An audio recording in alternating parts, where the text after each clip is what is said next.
Hindu law में आज आप लोग पढ़ाऊंगा क्या, गिफ्ट। गिफ्ट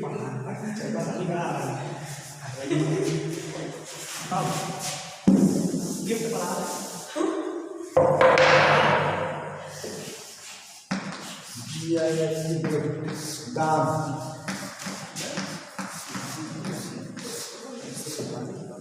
दान की परिभाषा हिंदू लॉ में कहीं नहीं दी गई है। हिंदू लॉ में दान की परिभाषा कहीं नहीं दी गई है। तो दान की परिभाषा हमें कहाँ से प्राप्त होगी? दान की परिभाषा हमें टीपीए से, ट्रांसफर ऑफ प्रॉपर्टी एक्ट 1882 की धारा 122 से 129 में दान के बारे में प्रावधान किया गया है। ठीक है, सेक्शन 122 से 129 तक में दान का प्रावधान किया। सेक्शन 122 में गिफ्ट की परिभाषा दी गई है। सेक्शन 122 में गिफ्ट की परिभाषा दी गई है। ठीक है, जो गिफ्ट की परिभाषा 122 में है वो क्या है? ठीक है, वो देखना है हमें। दान कौन कर सकता है, दान कब रिवोक किया जाएगा। ठीक है, ये सारी चीजें आपको इस चैप्टर में हमें बतानी है।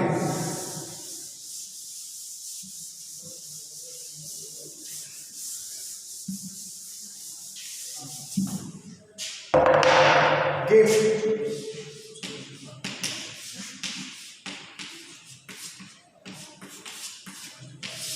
दान, टीपीए की धारा 122।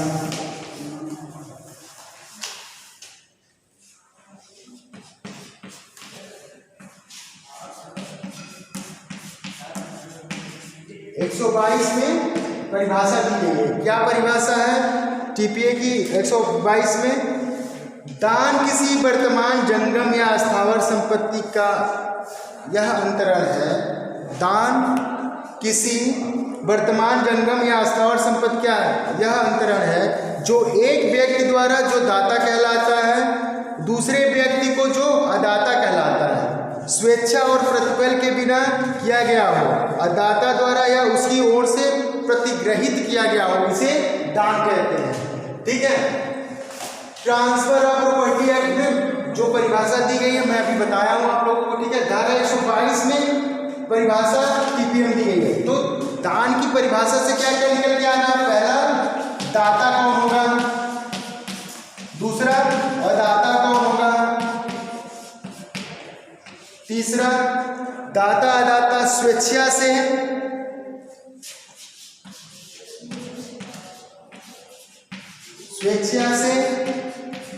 या प्रतिफल के बिना। देखिए, सेक्शन 122 में जो परिभाषा दी गई है उसमें से कम 6 चीजें निकल के आती हैं। क्या क्या होती हैं? दाता अदाता स्वेच्छा से या प्रतिफल के बिना। ठीक है, या दान की वस्तु क्या होगी? ठीक, अंतरण क्या होगा? स्वीकृति क्या होगी? स्वीकृति कब होगी? तो दाता मतलब जो दान देता है, जो किसी वस्तु या संपत्ति का दान देता है। तो दान में क्या क्या होता है? दाता क्या क्या दे सकता है? दान में चल या अचल संपत्ति दोनों का दान होता है। चल या अचल संपत्ति दोनों का दान होता है। तो दाता क्या देगा? चल या अचल संपत्ति का दान किसे करेगा? किसी व्यक्ति को जो अदाता है। ठीक, अदाता मतलब जो लेने वाला होता है। ठीक, तो क्या लेगा? चल या अचल संपत्ति जो भी होगी, एक दाता होगा, किसे देगा? अदाता को, जो लेने वाला है, जो लेता है। ठीक, अदाता, ठीक, लेने वाला। 2 व्यक्ति हो गए। तीसरा, देखो, दान में 2 व्यक्ति होना कंपलसरी है, एक दाता और एक लेने वाला होना चाहिए। ठीक, तो 2 चीज हो गई। स्वेच्छा से दान कभी भी जबरदस्ती नहीं कराया जा सकता। दान में हमेशा व्यक्ति की इच्छा स्वतंत्र होनी चाहिए और दान देने का उसका पर्पस होना चाहिए। ठीक है, और दान के लिए प्रतिफल मतलब होता है कि यदि कोई प्रतिफल मतलब होता है, जब आप कॉन्ट्रैक्ट पढ़े होंगे तो उसमें प्रतिफल बताया गया होगा। तो प्रतिफल होता है क्या, किसी कार्य के बदले में कोई चीज लेना या देना, तो वो प्रतिफल होता है। जैसे मैं कोई काम किया, ठीक है, जैसे मैं तुम्हें पढ़ा रहा हूँ और तुम मुझे क्या दे रहे हो, पैसा दे रहे हो, तो ये प्रतिफल हो गया। तो लेकिन दान में प्रतिफल नहीं होगा, दान निस्वार्थ होगा, बिना स्वार्थ के। मतलब दान यदि कोई व्यक्ति कर रहा है, मैं यदि तुम्हें कोई चीज दे रहा हूं दान में, तो मतलब उसके बदले मुझे कुछ चाहिए नहीं, हाँ, कोई मतलब तुमसे कोई उम्मीद ना मैं करूं, देख कोई चीज मैं उसके बदले में ना लूं, तब दान होगी। दान में हमेशा वस्तुएं फ्री में होती हैं, मतलब उसका, जैसे मैं तुम्हें कोई चीज दे रहा हूं तो उसके बदले तुम मुझे कुछ नहीं दोगे, ठीक। और दान में कोई शर्त नहीं लगी होती कि दान में दे रहा हूं तो ये चीजें हैं, शर्त नहीं लगी थी, ठीक, शर्त रहित होती है और स्वेच्छा से होती है, स्वतंत्र इच्छा से, अंतरात्मा से। तुम मुझे जबरदस्ती कह रहे हो कि सर मुझे ये डस्टर दे दीजिए दान में, तो ये दान नहीं है, ये तो तुम मांग रहे हो ना।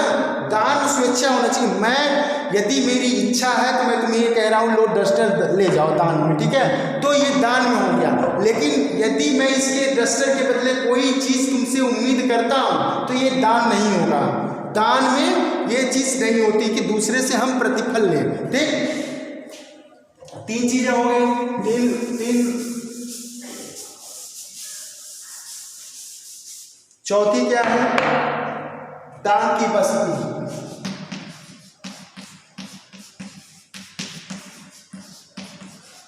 जो दान में वस्तु दी जा रही है, ठीक, जो वस्तु दान में दी जा रही है, चल या अचल संपत्ति, जो दान में दी जा रही है उसका अस्तित्व होना चाहिए। अस्तित्व मतलब उस समय वो वस्तु उपस्थित होनी चाहिए, वस्तु अस्तित्व में होनी चाहिए जिसे मैं दान दे रहा हूं। ये नहीं है कि भविष्य में संपत्ति आएगी तो मैं उसका दान कर रहा हूं, तो ऐसा दान शून्य होता है। टीपीए की धारा 123 में दान शून्य होता है, ऐसे दान को शून्य किया जाता है, क्योंकि भविष्य में पता नहीं वो संपत्ति आएगी कि नहीं आएगी, तो उसका दान नहीं होता, ठीक, उस ऐसा दान वैध नहीं होता, ठीक। दान की विषय वस्तु जो होती है वो प्रेजेंट में होनी चाहिए, उपस्थित होनी चाहिए और तुरंत तत्काल किसी को स्थानांतरित करनी होती है।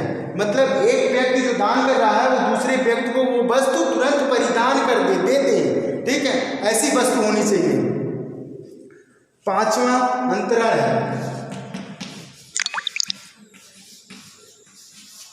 अंतरण मतलब क्या होता है, जो संपत्ति दान में दी जा रही है, ठीक है, जो संपत्ति दान में दी जा रही है उसका तुरंत अंतरण होना चाहिए। अंतरण मतलब दूसरे को ट्रांसफर होनी चाहिए।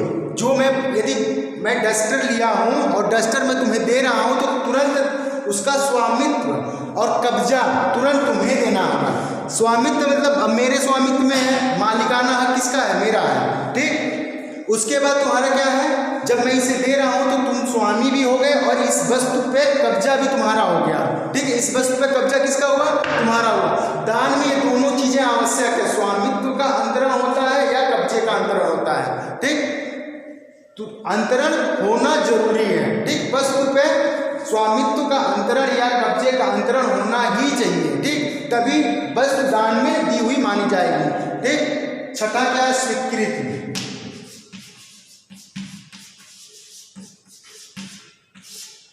अब मान लो मैं कोई वस्तु तुम्हें दान में दे रहा हूं, ठीक, और तुम क्या कर रहे हो, वो वस्तु ले ही नहीं रहे हो, ठीक है, तो स्वीकृति कहाँ हुई।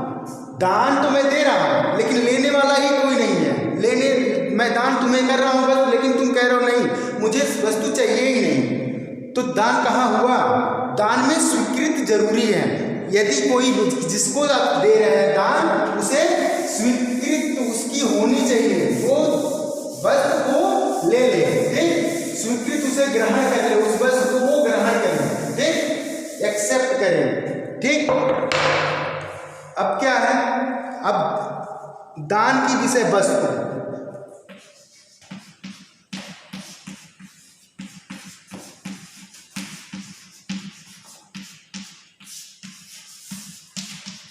ऐसा नहीं है कि ये पढ़ लोगे तो तुम लोगों को बेकार हो जाएगा, आगे काम आएगा।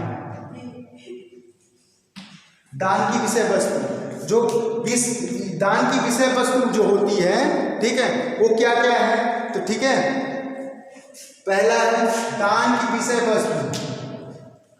जो दान में वस्तु दी जा रही है वो उसके लिए क्या क्या होगा, ठीक है, क्या क्या होनी चाहिए, कैसी वस्तु होनी चाहिए, उसके बारे में बता रहा है। संपत्ति का निश्चित होना, संपत्ति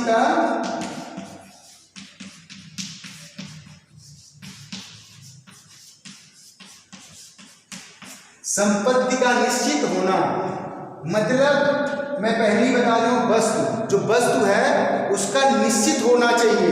निश्चित मतलब प्रेजेंट भी होना चाहिए वस्तु, अब भविष्य में जो वस्तु बन रही है उसका नहीं होगा। यहाँ संपत्ति निश्चित होनी चाहिए, चाहे वो चल हो या अचल संपत्ति हो, उसकी संपत्ति क्या होनी चाहिए? निश्चित होनी चाहिए। जिसका दान दिया जा रहा है वो वस्तु निश्चित होनी चाहिए। ये नहीं है कि इसका भी दान दे रहे हैं, इसका भी दान दे रहे हैं और कोई निश्चितता नहीं है वस्तु में। मैं डस्टर भी दान दे दूंगा, चाक भी दे दूंगा, सारी कुर्सियां भी दे दूंगा, तो सारी कुर्सियों में कितनी कुर्सियां दूंगा? सारी कुर्सियां तो मैं कह दिया, तो सारी कुर्सियों में कितनी कुर्सियां होगी? ये निश्चित होना चाहिए।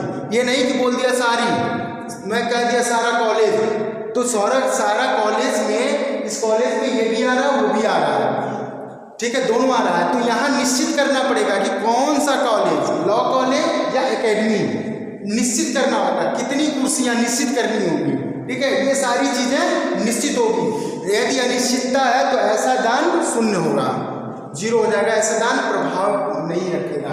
ठीक। दूसरा, संपत्ति के अस्तित्व में होना।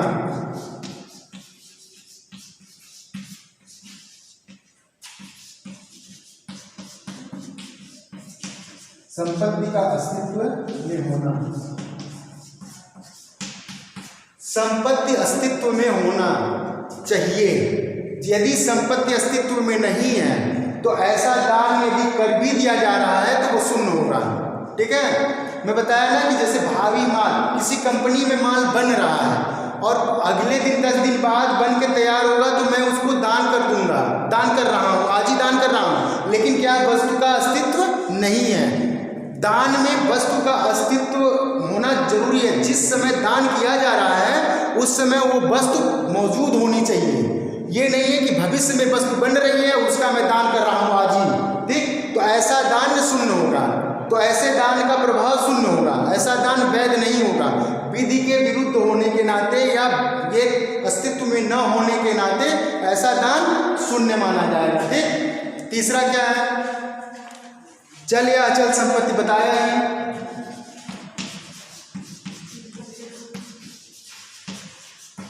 अचल संपत्ति, दान में चल या अचल दोनों संपत्ति होती है। चल मतलब कौन सी संपत्ति होती है, अचल क्या होती है? चल संपत्ति वो होती है जो हम उठा के एक दूसरी जगह रख दें। कुर्सी चल संपत्ति हुई, ये स्टैंड चल संपत्ति हुई, ठीक, जमीन अचल संपत्ति हो गई, ये मकान अचल संपत्ति हो गई, पंखा अचल है।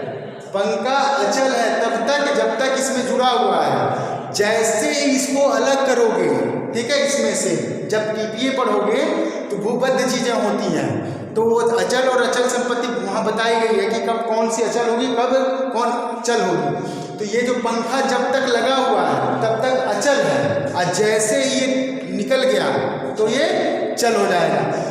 पेड़ जो लिप्टस का पेड़ है या ये पेड़ जो है, जब तक वो भूमि में जुड़ा हुआ है, ठीक, तब तक वो अचल है। जैसे ही काट के अलग कर दिया गया वो अचल हो जाएगा, क्योंकि अब उठा के कहीं ले जा सकते हो, लेकिन अभी पेड़ तुम उठा के नहीं ले जा सकते, पंखा उठा के नहीं ले जा सकते जब तक इससे सीलिंग से अलग नहीं करोगे, छत से अलग नहीं करोगे। ठीक है, तो ऐसी वस्तुएं चल या अचल होनी चाहिए। दान में जो वस्तु दी जा रही है दोनों प्रकार की वस्तुएं हो सकती हैं। दान में चल भी हो सकती है, अचल भी हो सकती है। जब टीपीए पढ़ोगे तो ट्रांसफर ऑफ प्रॉपर्टी एक्ट, संपत्ति अंतरण अधिनियम जब पढ़ोगे तो उसमें सेक्शन 3 में परिभाषा दी गई है चल और अचल संपत्ति, कौन सी संपत्ति चल होगी, कौन सी अचल होगी, उसमें सारी चीजें बताई गई है। ठीक है, और वैसे भी दान जो प्राचीन समय में दान था उससे अलग हो गया है, और हिंदू लॉ में उसकी एग्जैक्ट परिभाषा नहीं दी गई है।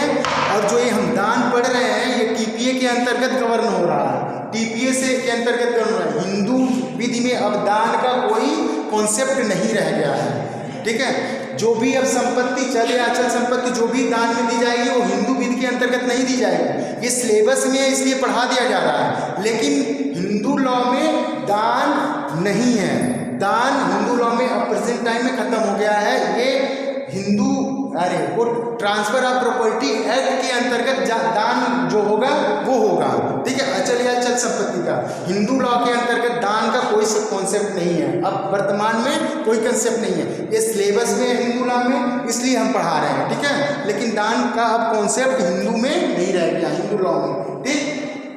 अब दान की विषय वस्तु रह गई है अजन्मे शिशु को दान, अनबर्न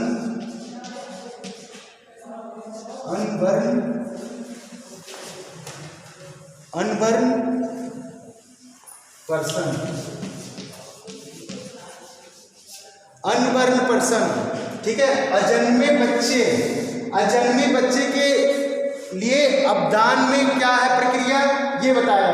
प्राचीन समय में जब हिंदू लॉ था तो जब कोई बच्चा यदि माँ के पेट में आ जाता था तो उसको कोई दान नहीं दिया जा सकता था। लेकिन जब से ट्रांसफर ऑफ प्रॉपर्टी एक्ट के अंतर्गत दान आया है तो दान में आपको क्या करना है, उसमें दान में जो अजन्मा बच्चा है, प्री मैच्योर बेबी जो होता है, जो पेट में होता है, अनबर्न चाइल्ड में अजन्मा बच्चा होता है, उसको दान कब किया जाएगा, तो उसको दान टीपीए के अंतर्गत किया जाएगा। कब किया जाएगा, यदि किसी के माध्यम से ट्रस्ट बना दिया जाए, ट्रस्टी नियुक्त कर दिया जाए, न्यासी, ठीक, ट्रस्ट के माध्यम से, जैसे कि किसी महिला के पेट में यदि बच्चा आ गया है, ठीक है, तो पता चल गया है, ठीक, कि बच्चा है, तो अनबर्न बच्चा उसे ही बोलते हैं जो गर्भ में होता है, ठीक है, पेट में बच्चा होता है, जो गर्भ में बच्चा है, और उसको यदि संपत्ति दान करना है, ठीक है, चलिए अचल संपत्ति कोई भी दान करना है तो एक ट्रस्टी बनाना पड़ेगा, ट्रस्टी नियुक्त करना पड़ेगा। किसी व्यक्ति को ट्रस्ट नियुक्त करके अजन्मे बच्चे के हित के लिए, ठीक है, ट्रस्टी बना के उससे दान किया जाएगा, ठीक, उसको दान किया जाएगा। ऐसे बच्चे को जब वो बच्चा जन्म ले लेगा तो वो दान में प्राप्त कर लेगा। संपत्ति अंतरण अधिनियम की धारा 16 बताया गया है। 16 में ये प्रावधान है कि कब बच्चा जन्म लेने के बाद बच्चे को कब वो हित मिल जाएगा, जो दान में संपत्ति की गई है वो कब मिलेगा। तो जब बच्चा जैसे ही जन्म लेगा, ठीक है, उस पर वो हित प्राप्त कर लेगा उस संपत्ति पर। लेकिन जन्म से पहले यदि हम दान करते हैं किसी बच्चे को, संपत्ति चल या अचल, तो वो किसी को ट्रस्टी बना के, मतलब दूसरे व्यक्ति को ट्रस्टी बनाएंगे, उसकी देखभाल के लिए ट्रस्टी नियुक्त किया जाता है। तो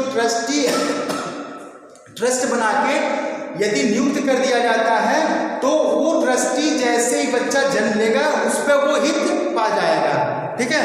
ये चीजें अजन्मे बच्चे के लिए था, ठीक। अब दान का प्रतिसंहरण, मतलब यदि दान कर दिया है किसी ने, ठीक, रिवोकेशन,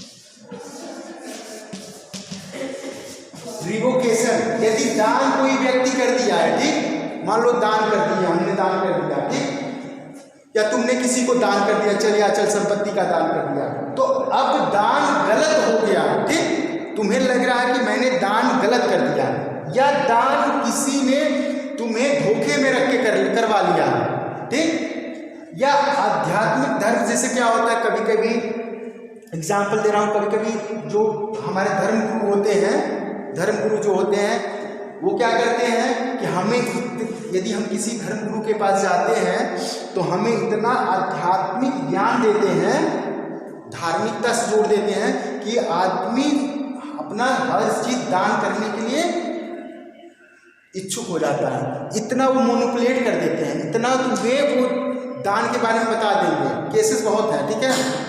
जैसे क्या आसाराम बापू हो गए, राम, ये जो जितने भी देख रहे हो ना, इनको संपत्ति, इनके पास बहुत संपत्तियां हैं, तो ये संपत्तियां आई कहाँ से? खरीदा तो होगा नहीं, स्वाभाविक है, बड़े बड़े लोगों ने दान किया है।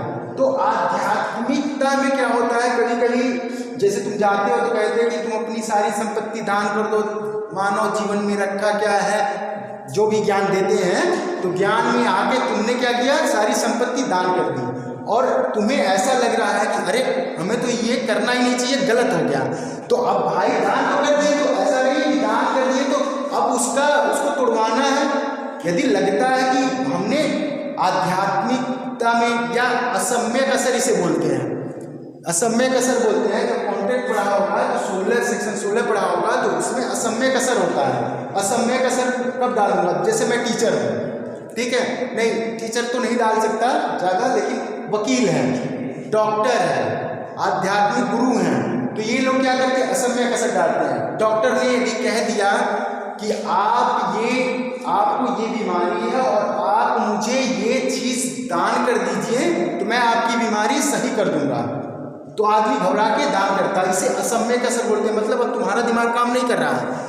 धार्मिक गुरु क्या करते हैं, धार्मिक गुरु भी कहते हैं कि यदि ईश्वर की प्राप्ति करनी है तो ये मार्ग है, और इतने पैसे दान करो, ये संपत्ति दो, तो तुम्हें क्या होगा, तुम्हें मुक्ति मिलेगी। मुक्ति मिलने के लिए क्या करते हैं लोग, अपना दान करते हैं ना, तो कोई संपत्ति भी दान, तो रिवोकेशन, यदि गलती हो गई है, किसी संपत्ति को दान में आपने गलती से दे दिया है, किसके उपलक्ष्य, कैसे, यदि प्रपीड़न में, ये सब कॉन्ट्रैक्ट में है। कॉन्ट्रैक्ट में आप लोगों ने पढ़ा होगा 15 सेक्शन 15, 16, 17, 18, ठीक है। तो ये जो 16, 17, 18 है, इसमें जो शब्द दिए हों वही हैं। प्रपीड़न में, कपट में, मिथ्या व्यपदेशन में, अनुचित प्रभाव में, अनुचित प्रभाव, असम्यक असर डालना हुआ, बताया कंडीशन। तो यदि इन सब चीज़ों में आके आपने संपत्ति दान कर दी, तो अब ये ऐसी संपत्ति को आप न्यायालय में ऐसे दान को न्यायालय में चुनौती देंगे, और चुनौती देके आप ये सिद्ध करेंगे। अब सिद्धभारता किसके पे है, सिद्धभारता आप पे है, क्योंकि आप क्या चाह रहे हैं कि जो मैंने दान दिया है उसे तोड़वाना चाह रहे हैं, ठीक। तो वैसे दान को तोड़वाने के लिए अब सिद्ध करना पड़ेगा कि हाँ, इन्होंने मुझ पे अनुचित प्रभाव डाला था, या प्रपीड़न किया था, या कपट से किया था, या मिथ्या व्यपदेशन से ऐसी सहमति प्राप्त की थी, ऐसा दान करवाया था। तो ये सिद्ध करना, जो जाएगा न्यायालय में, जो व्यक्ति दान किया है आ जाएगा, तो वो कहेगा कि ऐसा मेरे साथ हुआ था, तब इसके बहकावे में आके मैंने दान किया। तो ये सिद्ध करना पड़ेगा आपको, ठीक। तो यदि सिद्ध कर देते हैं आप, तो क्या होगा, अब दान टूट जाएगा,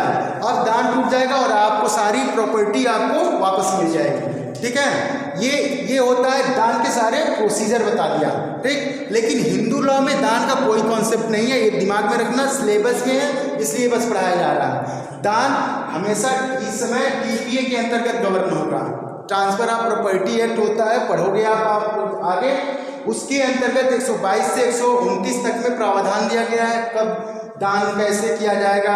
दान की परिभाषा 122 में बताया, दान 123 में भी है, 129 तक प्रावधान है कैसे दान शून्य होगा, भावी दान कब शून्य होगा, भविष्य में जो दान किया जा रहा है शून्य होगा, कितना शून्य होगा, कितनी संपत्ति पे यदि शर्त लगी है तो शर्त के साथ दान है तो दान शून्य होगा कि वैध होगा, कहाँ तक वैध होगा, कितना वैध, सब TPA में है, ठीक। हिंदू लॉ में सिर्फ सब्जेक्ट टॉपिक होने की वजह से पढ़ाया जा रहा है, नहीं तो यहाँ अब कॉन्सेप्ट नहीं रहा हिंदू लॉ का, हिंदू में, ठीक है। हिंदू लॉ में दान का कोई कॉन्सेप्ट नहीं रहा। अब अगले टर्न पे बिल बनाऊंगा, बस यही लास्ट है, बिल इसमें लास्ट है, और पेपर बना के दे दूंगा, बस हो जाएगा, ठीक है।